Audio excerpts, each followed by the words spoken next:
I used to believe that in order to improve my life, I needed to constantly add new things. I would read self-help book after self-help book, take courses, start new habits, and was always on the lookout for hacks and rules. But over time, I realized that the real secret to living a simpler, more meaningful life was to quit some of the things I was doing. Letting go of things that no longer serve me helped me better understand who I am and what's important to me. So today I want to share 12 things I quit to simplify my life. Schedule every minute of my day. I used to have productivity planners. I have an old one right here. I used it to schedule every minute of my day. It would look like this. I was just trying to squeeze as much juice out of the day as possible.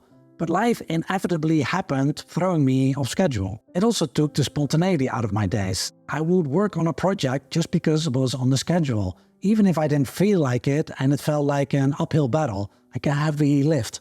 Now I'm much more flexible with my schedule. I often work on multiple projects at the same time. In his book Building a Second Brain, I don't know if you can see this because I'm recording with a mirror. I don't even know if you can read this, if you can see it. But this is the book Building a Second Brain by Tiago Forte. And in it he talks about slow burns. And these are basically the different projects that are all on the stove and they're at different levels of cooking. So each day I choose a project I feel most drawn to in the moment. And I also don't schedule every single minute of my day because I'm not a robot and frankly, I don't want to be. In today's world full of noise and distractions, boredom seems like a bad word.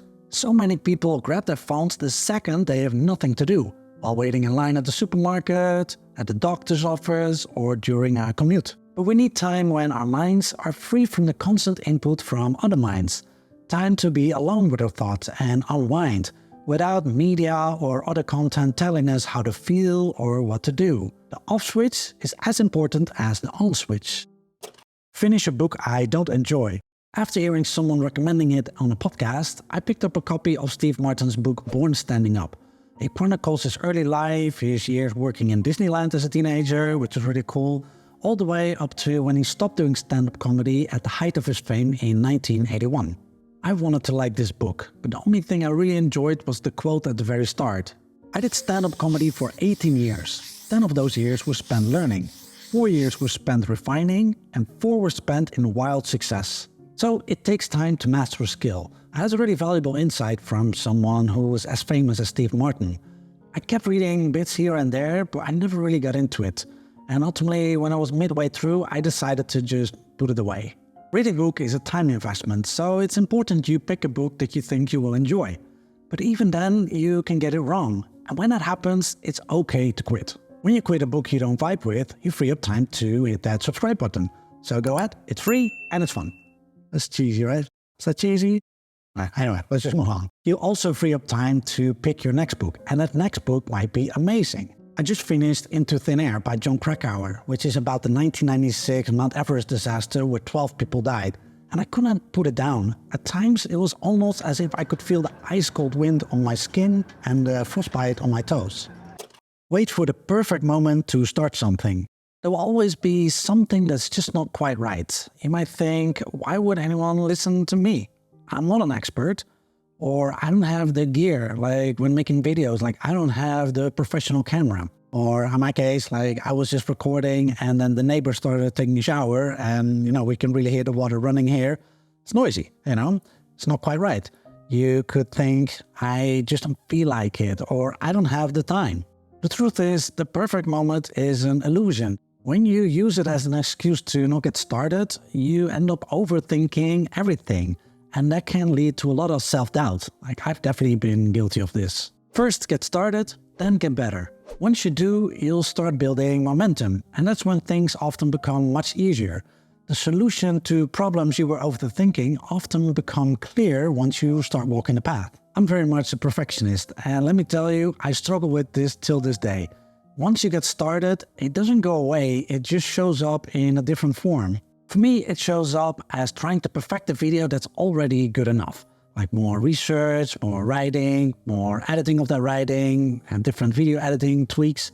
So I've resorted to setting artificial deadlines for myself, forcing myself to publish a video on a specific date, because as cliché as it sounds, like done really is better than perfect. As a perfectionist, I've realized that my videos are good enough even if I don't obsess over every single detail. Like the things that I would really obsess about often don't matter. Like not the 20% that leads to 80% of the results. And sometimes the videos even get better because things just feel a bit more natural and they flow more. Treat minimalism like a numbers game. When I first got into minimalism, I thought a true minimalist can only own one fork, one cup, and one plate. 2 if they live with someone else. But I've since learned that decluttering is simply a means to an end. Minimalism is about removing excess so you can create space for what matters and focus on what's truly important to ultimately find happiness, freedom, and fulfillment. Minimalism has minimal rules. It's not a numbers game. Minimalism is what you make of it. It's a menu, not a to-do list. You can cherry pick. What works for one person may not work for someone else, and vice versa. I mean, a single student has different needs and wants than a parent of 3. But minimalism is a philosophy that can help them both. It's not restrictive. By the way, if you're new to minimalism and you're interested in it but you don't know where to begin, you can download my free How to Get Started with Minimalism checklist in the description below. Make jokes at the expense of someone else. Humor really is a double-edged sword in relationships. It can make things more fun with your partner, strengthen your connection, and cool things down when there's tension. I like how H. Norman Wright puts it. A marriage without a sense of humor is like a car without shock absorbers. But here's the thing, when you're using jokes to belittle your partner, make someone else feel small, or just use it as a way to wiggle out uncomfortable situations, humor isn't so great. You call yourself an artist? Yes. A 3-year-old with a box of crayons could do a better job than this. You're not sorry I'd have the great talent standing on top of a big red bus and pointing out architecture that other great men have built. This doesn't mean you can't tease someone playfully, even right in front of them. But I've learned there's a fine line between a good-natured joke and something that feels more like contempt. I've been on the receiving end of jokes that were supposedly all in good fun, but hurt. And I feel I can take a joke, but those jokes, like I wasn't laughing at them. So I don't want other people to feel that way when I joke around. Let comparison steal my joy. When I was young, I didn't know anyone who was rich. The only mentions I saw were on MTV Cribs, remember that? I was amazed by how massive these houses were. They had tennis courts, pools, game rooms, and at some point, the basketball stars or the rappers that would always take the viewer to the master bedroom where the magic happened. Yeah, it was crazy. But I didn't look at those mansions thinking like, wow, if only I could live in one of those one day. It just felt out of the realms of possibility for me. Now I feel things are different. With reality shows and influencers flaunting their wealth on social media, it's easy to start feeling like you're behind in life. It's no longer just celebrities, it's regular people now, or at least it feels that way. And with that, the idea of normal has shifted. Big houses, luxury vacations, expensive cars, they're no longer just dreams, they almost become expectations, the definition of success. But do you ever pause and wonder, is this what I really want, or is this just something I think I should want? I once heard an interesting story from an old man I met in Thailand. He grew up in a tiny village there, they had very little, but he told me they were happy. And then they got a TV. And on that TV, they saw soaps recorded in Bangkok with beautiful people. They had cars, they lived in modern homes, they went to fancy restaurants. And all of a sudden, they realized, oh, we are poor. The point is, comparison is the thief of joy. Instead of comparing myself to others, I'd rather focus on my own progress and compare myself where I am today to where I was 5 years ago. As a minimalist, I value authenticity and living in alignment with my values, instead of trying to fit into someone else's mold. Believe intelligence is fixed. A few years ago, I read the book Mindset by Carol Dweck, and I'm not exaggerating when I say that book changed my life. She writes that a growth mindset is the belief that intelligence and talents can be improved, whereas a fixed mindset is the belief that they are, fixed. Growing up, I definitely had a fixed mindset. Learning came easy to me and people would tell me how smart I was. But then when I was in high school and things got more difficult, I struggled. I wasn't used to having to study hard. But someone who's smart doesn't fail tests, right? So maybe I wasn't that intelligent after all? And I would kind of stick my head in the sand. This way of seeing things continued into my early adulthood. But since learning about the growth mindset, I love challenges and learning new things and even making mistakes. It's like Tim Ferriss said, failure isn't failure if you can gain new skills and develop relationships for future advancement. I now understand that failure is part of the journey to achieving anything. Take course after course without taking action.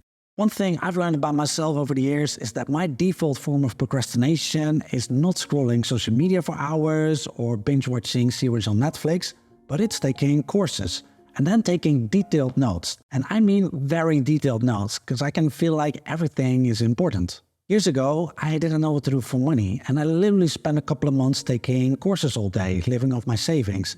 And these weren't even courses that taught me actionable skills. They were courses, very long courses, on topics that I found interesting, things like stress management and mindfulness. But when it was all said and done, all I really had to show for it was a book full of notes and really no actionable skills that I had learned. I do think online courses are great. Unlike many books, YouTube videos, and blog posts, courses offer a clear roadmap, a step-by-step strategy to acquire a new skill. And the best courses also offer accountability and have an active community of like-minded students. But I've gotten much pickier now. Just because a course is interesting isn't enough, because I'm interested in so many things, but my time is limited. So now I will only do a course if I think it will help me move forward in life, especially in business. Like last year, I took Gabe Bull's 5-hour YouTuber course. I didn't really need that course to learn the basics about YouTube because I already had those down. But what that course really helped me see was that I was way too much of a perfectionist. So it helped me let go of that perfectionism and get me to a place where I'm now posting videos consistently every week on YouTube. And it's really making a difference on my channel this year. Let past failures define me. I had to redo 1 year in high school. I was a corporate lawyer for 8 years, but I had terrible headaches for the last 1.5 years and ultimately had to quit that job. I struggled with relationship breakups. Those are all failures that had a big impact on me. But I don't let them hold me back or define me. I just mentioned the idea of a growth mindset, and learning about that has been liberating. I am no longer afraid to fail, and I'm not ashamed of failures in the past. The way I see it, life is like climbing stairs. They're very steep, so you can't really see where you're going. You don't have a roadmap that shows you the path all the way to the top. You can only see the next step and make educated guesses about what comes next. Sometimes you get it wrong, sometimes you stumble, sometimes you fall, but that's okay. Because as Zig Ziglar said, it's not how far you fall, but how high you bounce that counts. And when you keep climbing, when you're at step 20 and turn around to look back, you'll notice how all the steps are connected. And really there was no other way to get to where you are now. Assume success is a linear journey. We look at successful people and assume their journey was straightforward. They were unknown, then they broke through and went straight to the top. From rags to riches, from zero to hero. I'm also guilty of this. But the road to success is not a straight line. Seth Godin writes about this in his book The Dip. The dip is the challenging period between starting something and seeing results. And the start is often fun. You're excited, everything is new and fresh, and you may even get some immediate and positive feedback. But to then get to a level of mastery and success, you have to work through a long slog of seeing maybe very little results, even though you put in a lot of effort. And this is where a lot of people quit. I experienced this with my YouTube channel. My fourth video, How Minimalism Changed My Life, it got 10,000 views in 1 or 2 months, which felt like astronomical at the time because I was just beginning. And the 6th video I made, that's my most watched video on my channel right now. It's called What's a Slow Living? Slow Living for Beginners. It slowly started to rake up views and then got to 50,000 views after a year. And then all of a sudden, 1 year after I posted it, it kind of went semi-viral. I don't know if you can say viral, but it got 500,000 views in the span of 1.5 months. So I was like, I made it. Here we go. My channel is going to blow up. But I wasn't able to replicate that initial success in the years that followed for various reasons. I had a full-time job for a year that basically took up all my time and energy. Then I lost that job and I had to leave the apartment where I was recording my videos all within the same month. Later, I had health struggles. That's not what I envisioned my path to success would look like. But that's the dip. But this year, I'm giving it my all again because I've accepted that the road to success is not a linear journey. Try to control everything. Trying to control every detail in life is impossible and it just creates anxiety and stress. The only thing that's certain is that everything is uncertain. You and I, we're just a blip in time and space in a universe where so many things happen outside of our control. So I've had to dial that down a bit, learning to go with the flow more and trust the process. I can't control a lot of things around me, but what I can control is how I react to them and how I navigate those circumstances. That doesn't mean I'm passive. I'm just trying not to overthink everything, because in reality, all I can really do is work towards my goals, do my best, and try to be a kind person. And then sometimes I get lucky, other times I don't. I've got enough life experience to know that road bumps, or sometimes massive roadblocks, will show up at some point. But that's okay, because I trust that eventually everything will fall into place. Choose cheap price over quality. I consider myself a frugal person, but that doesn't mean I'm cheap. To me, being frugal means being intentional and smart with my money, whereas someone who's cheap saves money for the sake of it. To a cheap person, price is always more important than quality. As a frugal person, there are many things I hardly spend money on, like clothes. When I buy them, it's often on sale and not name brands. But I do spend money on things I value, like my standing desk. When you're cheap, you deprive yourself of things that matter, of things that can really improve the quality of your life. As a frugal person, I care about saving money, but I also ask, what value will this add to my life? I've learned the hard way that choosing a cheap price over quality can backfire. You get what you pay for. In Dutch we have this saying, goedkoop is duurkoop. I guess the English equivalent is buy cheap, buy twice. And I don't want to buy twice because I was cheap the first time. If you're interested why I'm so frugal, I did a separate video about that, which you can watch right here. So thanks for watching. I hope this video gave you some inspiration, you got some value out of it, and I'd love to see you in the next one. Take care, bye bye.